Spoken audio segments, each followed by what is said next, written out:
죽였다. 모르겠어. 만무방은요. 막대 먹고 염치가 없는 사람.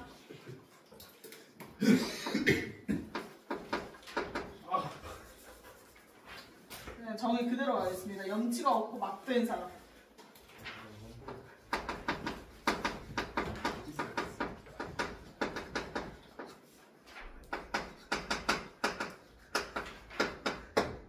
자, 좋은 사람, 나쁜 사람, 별로 좋지 않은 사람을 지칭하는 말입니다. 만무방. 근데 이게 문제가 뭐냐면 여기서 주제가 뭐야? 만무방이 될 수밖에 없는 이 사회를 비판하는 게 주제거든.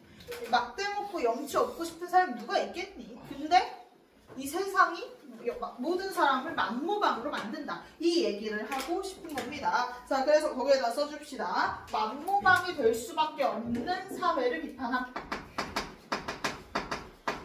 만무방이 될 수밖에 없는.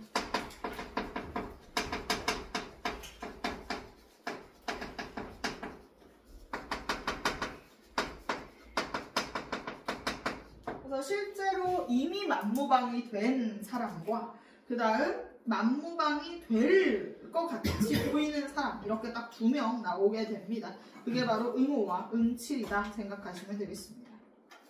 굉장히 슬픈 내용이죠. 자, 그래서 우리 제목의 의미는 만무방이고 만무방이 될 수밖에 없는 이 사회를 비판하는데, 이때 이미 만무방이 된 사람이 있어요. 그게 바로 누구냐?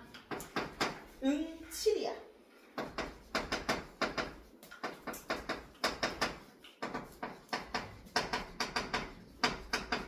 근데 응칠이도 사실 원래부터 애가 좀 이렇게 쓰레기는 아니었고요. 원래 되게 좀 그래도 열심히 살아보려고 노력했던 애인데 인생이 그렇게 좀 팍팍하게 잘 안 살아지니까 어쩔 수 없이 만무방이 됩니다.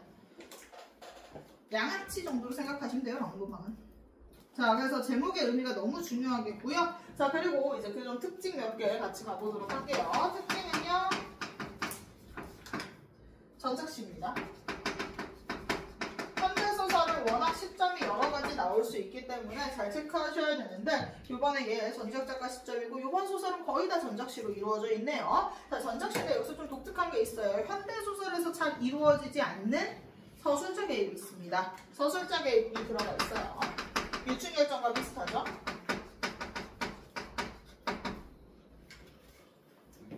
자, 시대적 배경 아셔야 됩니다.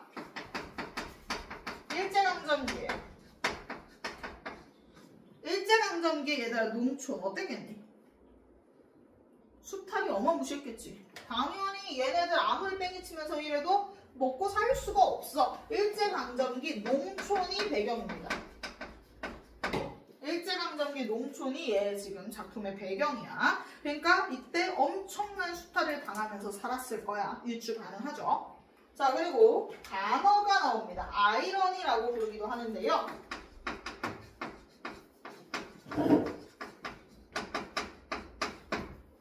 굉장히 아이러니한 상황이 나와. 이게 그냥 뭐냐면, 근데 반어법이랑 살짝 느낌이 달라요. 반어법은 거짓말을 치는 거잖아. 거짓말은 아니고 드러난 것과 숨겨진 것이 맞지가 않아. 솔직히 말해서 반어보다는 모순이 좀 더 맞는 표현일 것 같긴 해요. 역설이 좀 더 맞을 것 같은데 이 작품은 반어라고 해석을 하기는 합니다. 왜냐하면 드러난 것과 숨겨진 것이 정반대다. 그래서 요건 역설보단 반어가 맞다. 이런 식으로 생각을 하시면 되겠고요. 이 깊은 내용까지 이해하지 않아도 괜찮아요. 반어라는 것만 알아놓으시고요. 드러난 것과, 우리가 원래 반어가 뭐야? 말하는 것과 숨겨진 이면의 뜻이 다른 경우에 반어라고 하지, 드러난 것과 숨겨진 진실이 서로 괴리를 이루어. 서로 뭔가 맞지를 않아. 그래서 반어라고 합니다. 근데 약간 역설이랑 비슷하다. 이 정도만 알고 있으면 돼요. 가보도록 해요. 자, 응칠이 이야기부터 해줄 겁니다. 원래 성실한 소장농이었으나, 이게 중요해요. 원래 과거에 우리 응칠이가 성실한 소장농이었어. 소장농이 뭐야? 맞아. 땅 빌려서, 그러니까 돈은 많지 않았던 거지. 그러니까 약간 월세 개념으로 땅을 빌려가지고 거기에 농사를 짓는 사람이 바로 소장농인데, 그런 소장농이었어. 근데 성실했단 말이야. 근데 문제는 뭐야? 빚이 말이 안 돼요. 아무리 일을 해도 빚이 탕감이 되지를 않아. 그래서 계속 너무 가난한 거야. 그래서 그걸로 연명을 하다가 심지어 아내랑 헤어지기까지 해. 그리고 그냥 전과자가 돼버리고 만무방이 돼버려요. 그래서 성실한 소장농이었으나 뭔가 이 세태가 빚과 뭐 이런 가난들 때문에 그냥 전과자가 되고요. 만무방이 됩니다.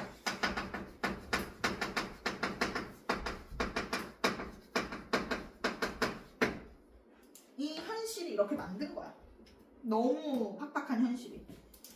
그래서 이렇게 응칠은 동생 응우의 동네로 와서 한가롭게 송이로 요기를 한다. 이게 뭐냐면, 그러니까 남의 집, 그 버섯 같은 거 이렇게 키우는 집들이 있을 거 아니야? 그냥 그 집 버섯 같은 거 그냥 지가 뜯어서 먹고, 그냥 거의 진짜 만무방이 된 거야. 양아치가 됐어. 그래서 갑자기 배고파? 그럼 남의 집 닭 같은 거 잡아다가 그냥 먹어버려. 뭐 이런 애가 또 있어. 자, 그렇게 살고 있었대. 자, 응칠이의 동생이 응오야.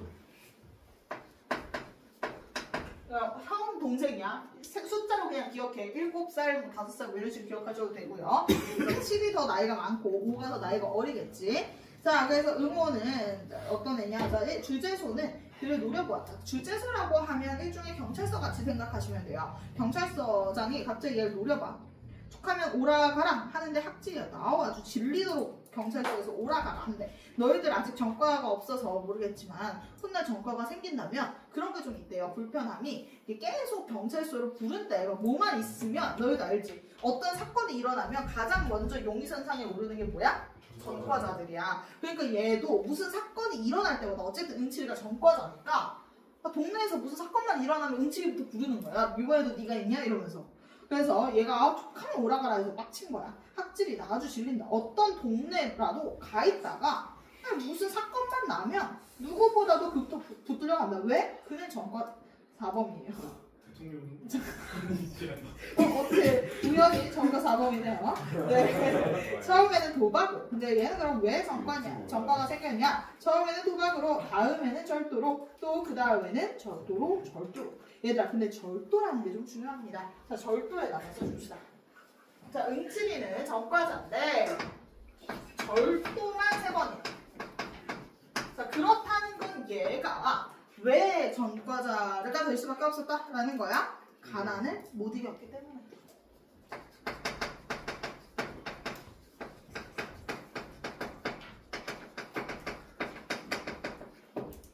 얘는 뭔가 가난을 못 이겨서 뭔가 이렇게 절도를 할 수밖에 없었다. 그러니까 이걸 통해서 이 당시 당대 농민들의 삶이 어땠다?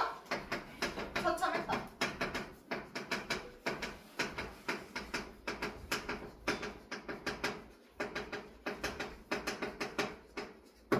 요걸 알 수 있겠습니다. 자, 그러나 이번 멀리 아우를 방문함은 생활이 굼해서 근대로 약간 이렇게 좀 돈 좀 뜯으러 왔다기보다는 의탁하려 왔다기보다는 혹은 여기서 또 어떻게 뭐 동생 덕분에 일이라도 해볼까 해서 온 게 아니었고 진짜로 동생이 너무 보고 싶어서 온 거야. 그래서 가족이라고는 하나밖에 없으니까 또 오래 못 본 게 좀 오래돼서 그리웠다. 자, 그래서 그리웠다에다가 밑줄 이게 바로 응칠이 응호를 찾아온 이유야.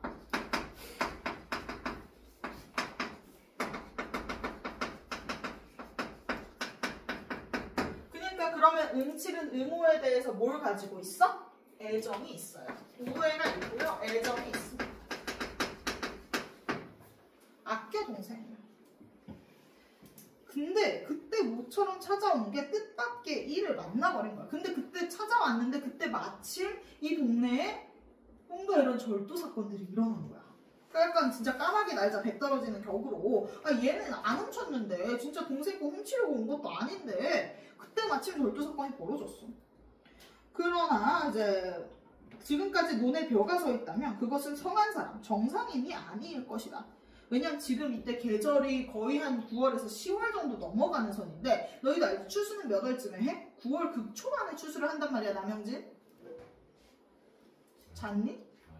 계속 자고 있겠어요. 좀 시작할 때부터. 정신 차려.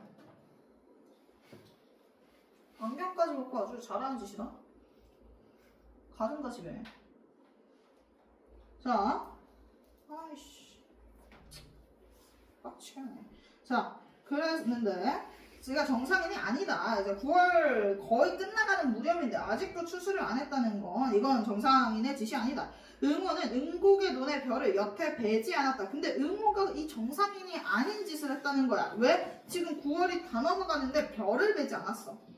근데 물론 당연히 응호가 배워야지. 근데 누가 듣던지 그 형 은칠이를 먼저 의심하리라. 이게 지금 무슨 소리냐? 예, 뭐 약간 이 말이 좀 되게 이렇게 건너 되어 있기는 한데요. 어떤 상황이냐면 응호는 농민이야. 근데 추수철이 지났는데 추수를 하지 않고 있어.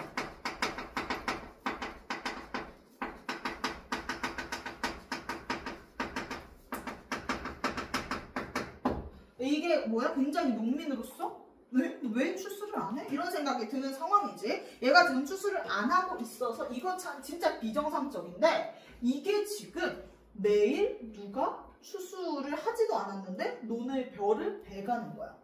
눈 뜨고 일어나면 논의 벼가 줄어있어. 그러니까 이게 이제 도둑 맞아 있는 거죠. 근데 추수를 안 한 이 벼가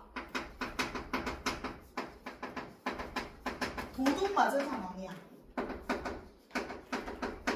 그러면 자, 내가 어쨌든 지금 무슨 사건이야? 절도 사건이야. 그럼 첫 번째로 누구를 의심해? 은칠이를 의심해. 이제 그런 상황이라고 생각하시면 됩니다. 의심받는 이유, 지금 이번 사건의 이유는 응오의 논의 벼가 사라지는 건에 대한 거였어. 응호가 은칠이를 의심하는 거예요? 아니, 그 경찰서가 응칠이부터 의심하는 거지. 응호는 그래도 본인 형이니까.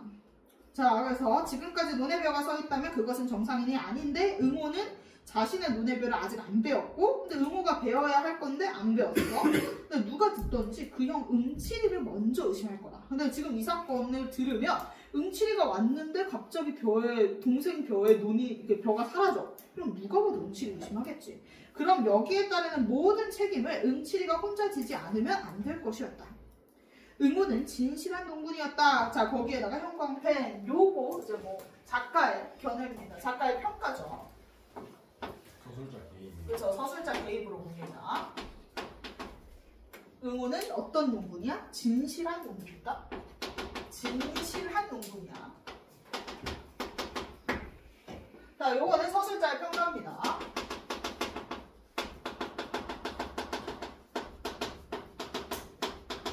그래서 이런 걸 직접 제시라고 해도 당연히 되겠죠. 서술자의 직접 제시, 서술자의 주관적 평가가 개입되어 있습니다. 자, 그러면서 응호에 대해서 설명을 해줍니다. 응호는 어떤 사람이냐면 나이가 31로 무던히 철났다라고 하는 게 뭐야?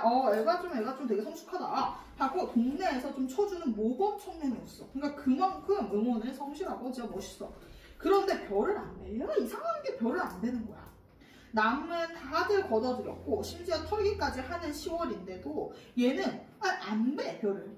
이상하잖아. 그래서 사람들이 뭐라고 하냐면 지주, 땅 주인과 혹은 그에게 장리라고 하면 얘들아 대출을 해준 사람이라고 생각하면 돼요. 돈을 빌려줬던 김찬판이든 뺀질하게 찾아와서 별을 베라고 독촉을 해요. 야, 얼른 털어서 낼 건 내야지. 약간 이제 슬슬 유추가 됩니다. 왜 얘가 별을 안 털었는지를 알 수 있어. 자, 지주한테, 너희 소장농은 지주한테 뭘 내? 그 자리세. 쌀. 약간 그치, 약간 자릿세 느낌으로 월세라고 생각하면 되거든. 소장농은 그 땅을 빌려서 거기서 농사를 짓고 여기서 난 수익의 일부분을 누구한테 주는 거야? 지주한테 주는 거지. 그러니까 지주는 왜 찾아와? 얘가 빨리 털어서 쌀을 내야 그 중에 일부를 자기가 받을 테니까 야, 빨리 쌀 털라고 하는 거고. 그 다음 김찬판도 마찬가지야. 얘가 어쨌든 쌀을 팔아서 돈을 받아야 뭘 할 수 있어? 나한테 돈을 갚을 수 있잖아. 이러니까 그거 갚으라고 찾아왔던 거지. 야, 빨리 내 건 내야지 했는데 그 대답은 계집이 냈게 됐는데 그랬더니 대답을 뭐라고 하냐면 와이프가 곧 죽을 것 같은데 벼는다 뭐지유 하고 한결같이 내뱉는 소리뿐이었다. 하기는 응호의 아내가 지금 기지사경님의 틈은 없었다 하더라도 진짜 거의 죽을 위기야. 그렇다 하더라도 돈이 놀아서 약을 못 쓰는 이 판이니 그러니까 돈이 없어서 약을 못 써. 진실 벼라도 털어야 할 것이다. 그러니까 벼라도 털어서 빨리 약을 사야 되는데 약도 못 먹이는데 왜 벼를 안 터는 걸까? 이런 생각을 했대요. 자, 그래서 일단 지금 그러면 응호는 추수철이 지났지만 추수를 안 해. 그 표면적 이유는 뭐야? 추수를 왜 추수를 안 하냐? 이러고 사람들이 가서 물어봤더니 얘가 뭐라고 대답해? 아내가 죽게 되었는데. 그래서 아내의 위급함이죠. 위급함. 요걸 표면적 이유로 들지. 아니 지금 아내가 곧 내일 죽는다 오늘 죽는다 이러는데 아이고 약 써야죠. 그러니까 약을 써야 되는 게 아니라 이거 어떻게 뭐 그 벼 벨 시간이 어딨어요 이러는 거지. 근데 솔직히 이것도 말이 안 돼. 왜? 와이프가 아프면 벼라도 베어서 돈을 만들어서 약을 사서 먹여야 되는데 지금 벼를 안 벤다는 건 이거 말이 안 되는데 이런 생각을 하는 거지. 그랬는데 사실 사람들도 좀 알고 있대. 왜 벼를 안 터냐. 그러면 왜 안 털었던가? 그것은 작년 응호와 같이 지주 문전에서 타작을 하던 친구라면 묻지는 않으리라. 자, 여기에다가 서술자 개입. 자, 그것은 작년 응호와 같이 지주 앞에서 응호 친구였으면 안 돼. 그러니까 요거 작년 응호의 모습을 알면 질문도 안 할 거다.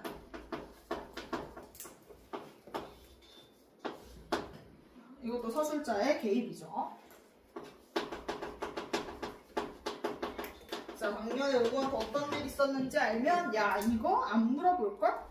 다 알아 그건. 이러면서 당연한 거야. 그러니까 당연하다라는 거지. 응호가 별을 베지 않는 건 당연해. 왜냐면 한 해 동안 애를 조리며 호자식 모양으로 알뜰히 꾸리던 그 별을 걷어들이면 기쁜 일임에 틀림없어. 그래서 모든 농사를 지으시는 분들이 제일 행복해하는 순간이 추수잖아.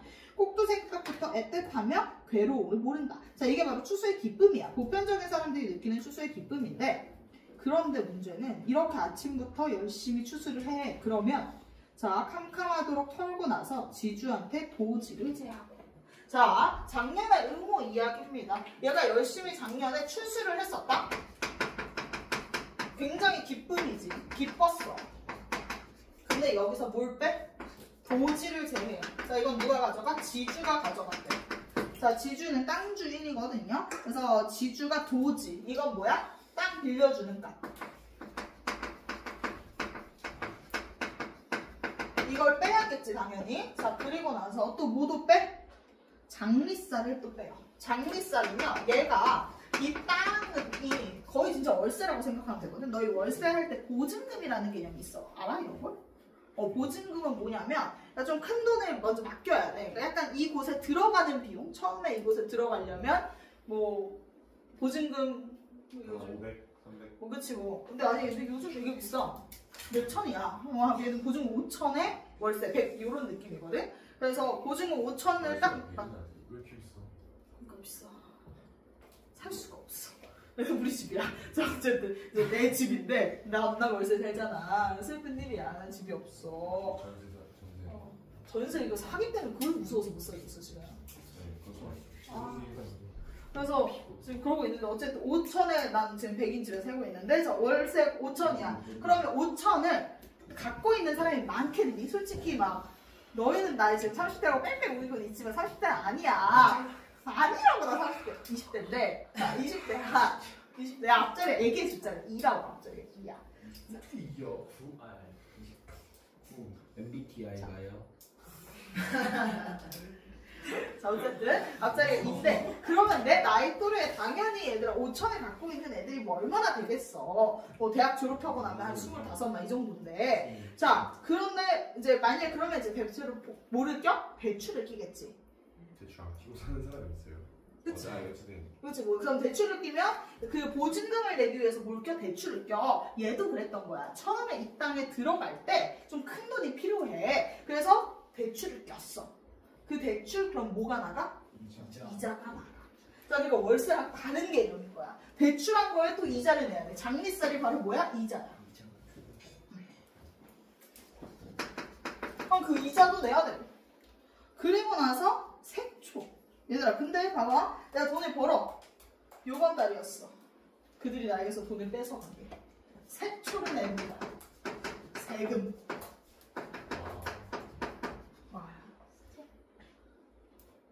많이 아프다. 2천만 원. 근데 이제 더 심해지지 않아요? 모르겠어. 부자 증세 제메인 전교권 친구들이 이제 공부 안 한다는데. 이제는 대통령 되면 자기 공부 포기하고 그냥 정치인이 진짜? 어서 기초생활 쓰고 5년 만에 바뀌는데 지금 뭐 공부를 안 해. 자 얘들아 조용히 하시고요. 어쨌든 얘들 내가 살아본 결과 정치는 생각보다 너희 인생에 큰 영향을 미치지 않는다. 세금 좀 더 내는 거밖에 없어. 그래 세금 더 내겠지. 자 뭐 어쨌든 세금 내기 위해서 나 열심히 가르쳐야 되니까 성적을 이번에 좀 잘 받으십시오. 자 어쨌든 이렇게 색초를 제하고 나니 그러니까 참 뭐야? 맞는 게 있어 없어? 없어. 너무 슬프겠지. 자 했더니 남는 것은 등줄기를 흐르는 식은땀뿐. 그러니까 남는 게 없다.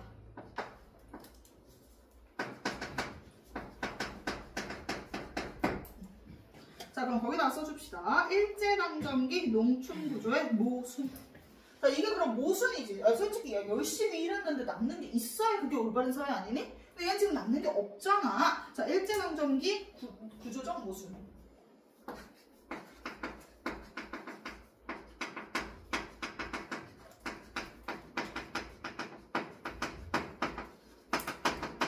농촌 사회가 얼마나 힘들었는지, 소작농이 얼마나 힘들었는지를 보여주는 케이스죠.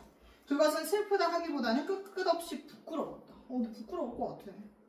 열심히 일했는데 같이 털어주던 동무들, 옛날에 다 같이 도와주잖아. 이런 추수할 때 다들 도와주고 있었는데 빈지게고 덜렁거리며 집으로 돌아와. 진짜 남는 게 아무것도 없었어. 그건 굉장히 열적기 짝이 없는 노릇이었다. 자, 그 참다 못해 의모의 눈에는 눈물이 흘렀던 것이다. 자, 그래서 이때 이 당시에 요렇게 남는 게 없죠. 얘는 눈물이 흘렀대. 그럼 이때 우리 의모의 감정은 뭐였겠어? 자괴감. 그 다음 부끄러워. 진짜 이렇게 열심히 했는데 남는 게 없다니 좌절감, 분노 이런 감정을 느꼈겠죠. 얼마나 힘들었겠어. 가뜩한데 더 엎치고 덮치더라도 올해는 고나마 심지어 흉작이었어. 그러니까 작년엔 이랬고 작년엔 근데 좀 잘 됐었을 때야. 작년에는 잘 풍작이었어. 농사가 잘 됐는데도 남는 게 없었으면 야 지금 올해는 흉작이야. 그럼 남는 게 더 있겠니? 전혀 없다는 거야. 그러니까 이번엔 진짜 오히려 빚만 생기게 생겼어. 설상가상이죠. 새바람과 비에 이게 이제 흉작의 원인입니다. 새바람과 비에 벼는 깨게 비틀렸다. 이놈은 가을하다. 얘가 가을하다 이꼴 수확하다야. 수확했다간 먹을 게 남지 않으면 물론이요 빚도 못 가릴 모양. 그러니까 오히려 적자가 날 것 같아. 에라 빌어먹을 거 너희들이 캐다 먹든 말든 멋대로 하여라 하고 내던져두지 않을 수 없다. 별을 거뒀다고 말만 나면 빚쟁이들은 우 몰려들 거니까. 그럼 얘가 이제 진짜 이유가 뭐야? 이면적 이유이자 진짜 이유는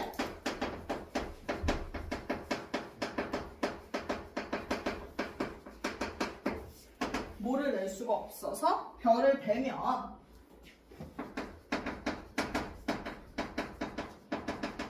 이제 내야 할 돈이 많기 때문이죠. 내야 할 돈이 많아서 부담을 할 수가 없는 상황이었던 거죠. 자, 이게 이제 진짜 이유입니다. 자, 그랬고 의모가 추수하지 않는 이유는 뭐야? 남는 게 없습니다. 응치리의 죄목은 여기에서도 또렷이 드러난다. 국으로 가만히 있었으면 좋을 텐데. 지금 응치리가 그러니까 이 사건의 누구야? 근데 벼가 지금 없어지고 있다 그랬지? 이 사건의 제1용의자가 지금 응치리거든? 근데 응치리가 제1용의자인 이유가 사실 하나 더 있어. 그게 뭐냐면 국으로 좀 가만히 있었으면 됐는데 이사품에 뛰어들어 지주의 뺨을 갈겼어. 이 얘기를 들었거든? 자, 이제 응호한테서, 나 지금 별을 베어야 되는데, 별을 베봤자 빚만 생길 것 같아요. 이런 식으로 했더니, 얘가 누굴 딱 찾아가냐? 지주를 찾아가. 이제. 처음에야 그럴 작정이 아니었다. 그는 여러 번 물을 마신 이만치, 그러니까 얘가 여러 번 물을 마셨다라는 건 떠돌아다녔다라는 거야. 떠돌아다닌 이만치 어지간히 속이 튄 건달이었다. 야, 여기도 지금 응치리에 대한 뭐가 돼? 한 줄 평가야. 자, 거기에다가도 노란색 써줍시다. 그는 여러 번 물을 마신 이만치, 여러 번 떠돌아다녔던 것처럼 어지간히 속이 튄 건달이었다. 이게 바로 응치리의 딱 한 줄 평가입니다. 건달이긴 건달인데 그래도 나름 좀 생각이 있는 건달이었다. 자, 그래서 얘가 지주를 만나서 딱 까놓고 좋은 말로 했대. 딱 처음에 야 지주 너 여기 앉아라 딱 이렇게 하더니 좋게 응원을 했대. 자, 굉장히 성격이 어때? 적극적인 성격이야. 그러니까 지주를 만났다라는 건 얘가 이제 동생을 위한 행동이고요. 동생에게 애정이 있다는 걸 알 수 있고요. 굉장히 좀 적극적인 성격이야. 문제 상황이 있으면 해결하려고 딱 나서는 거야. 그래서 적극적으로 딱 지주 앉아 이러면서 얘기를 했대. 올 농사 반실, 그러니까 작년보다 반토막이 났대 정확히. 그래서 올 농사는 반토막이니 아유 도지가 뭐였어 아까? 월세 같은 거였잖아. 지주님 도지 좀 깎아주시면 어때요? 이렇게 물어봤대. 근데 그러나 지주는 아무 말 없이 고개를 흔들었다. 와 근데 이게 좀 빡쳐. 정 이러면 하여튼 1년 품은 빼야 할 테니 나는 그 돈에다 품을. 그러니까 응칠의 성격을 한번 봐. 일단 얘가 이제 가서 먼저 뭐라고 했어? 혹시 좀 깎아주실 수 있어요? 라고 했어 윤호야. 그랬더니 이제 지주가 어떻게 했어? 거절했어. 아 싫어. 근데 말도 안 해. 지주 약간 싸가지 없어. 이렇게 막 이런 식으로 고개 절레절레 막 흔들어. 그랬더니 얘가 아 그러면 제가 그냥 뭐 할 거다? 그럼 제가 거기에 불 질러버립니다. 응칠이가 다 이렇게 협박하는 거야. 심지어 협박까지 했어. 그럼 걷다가 제가 이렇게 불 질러도 괜찮아요? 이렇게 했더니 지주는 씹어. 와 근데 지주가 자기로도 그 변을 넉넉히 걷어들일 수 있다면은 이게 무슨 뜻이냐면 지주가 돈이 없어? 그래서 얘한테 그 도지를 안 걷으면 그날 얘가 굶어 지주가? 아니야 지주는 부자야. 그러니까 솔직히 말해서 얘한테는 응호가 갖다 바치는 이 도지? 솔직히 필요도 없어. 근데 그래서 얘가 이거야. 그러니까 자기로도 그 변은 넉넉히 걷어들일 수 있어. 그러니까 나 그 정도 벼 정도는 그냥 금방 뭐 지는 알아서 벌 수 있어. 근데 한 번 버릇을 잘못 들여놓으면 어느 자긴까지 행실을 벌일까 염려하여. 이게 바로 뭐야? 거절의 이유야. 거절하는 이유가 이 돈이 없으면 지주가 가난해져서가 아니라 얘는 얘 봐주기 시작하면 끝도 없어. 소작인데 버릇 나빠져? 이러면서 지금 와이프가 한 명은 지금 죽기 직전이고 막 이런 이 완전 가난한 얘한테 그래도 추수해야 돼. 이런 식으로 말을 하고 있는 거야. 실상이야 그까짓 벼 있어도 그만 없어도 그만이야. 그러니까 이게 빡치는 거야. 아니 그게 진짜 얘한테도 너무 중요한 거면 오케이인데 얘는 그 정도 돈 있어도 그만 없어도 그만이잖아. 근데 지금 은호한테는 목숨이 달려있다니까? 근데 얘는 이렇게 절레절레 쳐. 그러니까 약간 좀 싸가지도 없고 하니까 얘가 빡친 거지. 그 심보를 눈치채고 얘는 진짜 그 돈이 필요도 없는데 괜히 버릇 나빠질까봐 이렇게 거절하고 있구만. 이걸 눈치채고 응칠이가 화를 벌컥 낸 것까진 좋았어. 근데 얘가 약간 건달이잖아. 뭐가 나가? 주먹이 나가버린 거야. 자 그래서 거기에다 응칠이의 성격 간접제시죠. 간접제시는 뭐야 얘들아? 인물의 행동이나 말을 통해서 내면 심리가 전달되는 거지. 요렇게 소개팅 건달 요런 게 직접 제시야. 직접 이제 얘기를 해주는 거고 서술자가. 간접 제시는 행동이나 말을 통해서 우리가 유추할 수 있게 하는 건데 자 요거 갑자기 주먹이 나가는 걸 통해서 응칠이의 어떤 성격 알 수 있어? 급하고 과격해. 그러니까 이렇게 한번 찍힌 거야. 이미 이 동네에서도 폭행 사건을 하나 만들어버렸어. 그랬던 상황에서 그래서 한번 찍혀 있는 상황에서 갑자기 귀신의 노름 같은 변괴. 이게 바로 뭐야? 벼가 사라지고 있는 거야. 다시 말하면 벼가 없어졌다.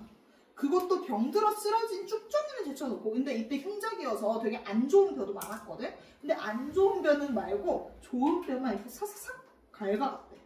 그 면적으로 어림하면 못돼도 한 갯말가량 꽤 많은 양을 가져갔대. 응칠이가 아침 일찍이 그 논개로 논일자 이걸 발견하고 기가 막혔다. 아 누굴 성가시게 굴려고 그러는지. 산속에 파묻힌 논이라 아직 본 사람이 없는 모양 같다. 하나 이 동네에 소문이 퍼지기만 하면 저는 어느 모로든 혐의를 받아 피해를 넉넉하게 입어야 할 것이다. 얘가 이거 딱 보고 이렇게 지금 계속 벼가 없어지네. 요걸 보고서 감을 잡은 거야. 아 이거 내가 1번 용의자 되겠구만. 이런 생각 들어가지고 쎄했어. 그래서 얘가 범인을 자기가 잡아야겠다. 내가 죄를 뒤집어 쓰지 않으려면 범인을 내가 잡아야겠다. 이 생각을 해서 잠복하게 됩니다. 한 10경쯤 지났을까? 도적은 다시 나타났다. 논둑에 머리만 내놓고 사면을 두리번거리더니 그제야 기어 나온다. 얼굴에는 눈만 내놓고 수건인지 뭔지 헝겊이 가리었다. 보찜을 등에 짊어매고는 허리를 굽고시 뺑손을 놓는다. 그러자 응칠이가 날쌔게 탁 달려서 잡았어. 야, 왜 남의 배 훔쳐가니? 하고 대포처럼 고함을 지르니 논둑으로 대골대골 굴러서 떨어진다. 얼떨결에 호되게 놀랄 모양이다.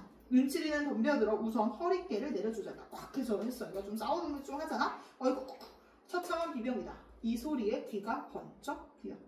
자, 여기에다 밑줄. 귀가 번쩍 뛰었다. 갑자기 한 거야. 왜? 어디서 많이 들어본 목소리야. 자기가 아는 목소리였던 거야.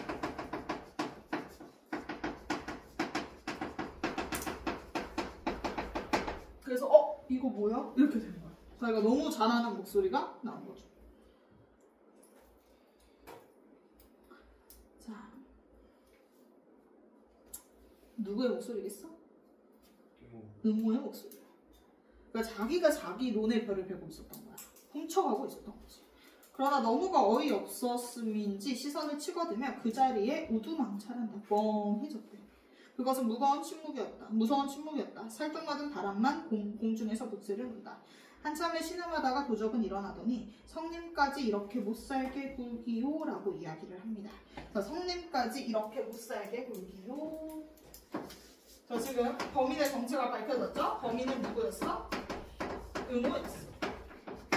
자, 그럼 얘가 되게 이제 야속한 말을 하지. 왜 이렇게 내가 못살게 굴어? 라고 하는데 사실 이거는 형한테 하는 말이기도 하면서 동시에 누구한테 하는 말이겠어?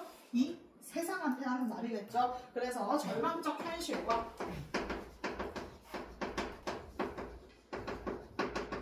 진짜 인생이 너무 절망적이다. 그러면서 자신의 몸부림, 나는 그래도 살아보려는 자신의 발악을,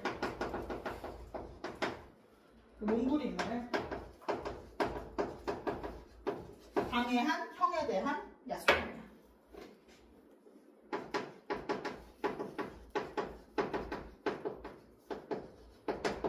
이런 그들에게 야속함을 느끼는 거지.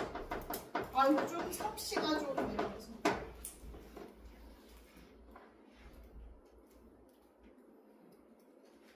제법 눈을 부라리며 몸을 휙 돌린다. 그리고 그러니까 흐느끼며 울음이 북받친다. 보찜도 내버린 채 내 건 내가 먹는데 누가 뭐래? 자, 이게 이제 뭘 보여주는 거야? 근데 내가 내 걸 먹는 게 이렇게 훔쳐가야 될 일이야 사실? 아니지. 근데 훔쳐가야 돼. 이게 뭘 보여줘? 농촌의 구조적 모순을 보여주죠. 내 건 내가 먹는데 에다가 농촌의 구조적 모순.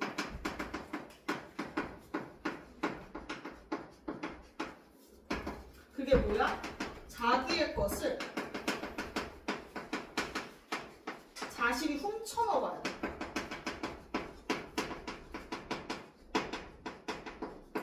내 거 내가 먹는 건 그게 상식이잖아. 근데 얘는 훔쳐 먹어야 돼. 이게 바로 무슨적 상황이다? 반어적 상황입니다. 자신의 걸 자기가 훔쳐 먹는 거. 하고 대통스러이 내뱉고는 비틀비틀 논 저쪽으로 없어진다. 형은 너무 꿈속 같아서 멍하니 섰을 뿐이다. 그러다 얼마 지나서 한 손으로 그 보침을 들어본다. 가뿐하니 끽 말 가웃이나 들는지. 그러니까 되게 조금씩 가져가고 있었어. 이까짓 걸 요렇게 해가려는 그 심정은 실로 알 수 없다. 별을 논에다 도로 털어버렸다. 그리고 아내의 치마겠지. 검은 보자기를 척척해서 들었다. 내 걸 내가 먹는다. 그야 이를 말이랴. 그러니까 그게 뭐 잘못된 일이겠냐. 하나 내 걸 내가 훔쳐야 할 그 운명도 참 얄궂거니와 형을 배반하고 이 짓을 벌인 아우도 아우랬다. 야, 당연히 응호는 이런 일이 벌어지면 제일 먼저 의심받을 게 누구라는 걸 알아? 응칠이랄 걸 알았을 거야. 그랬는데도 훔칠 수밖에 없었던 거지. 형이 의심받을 걸 알았는데도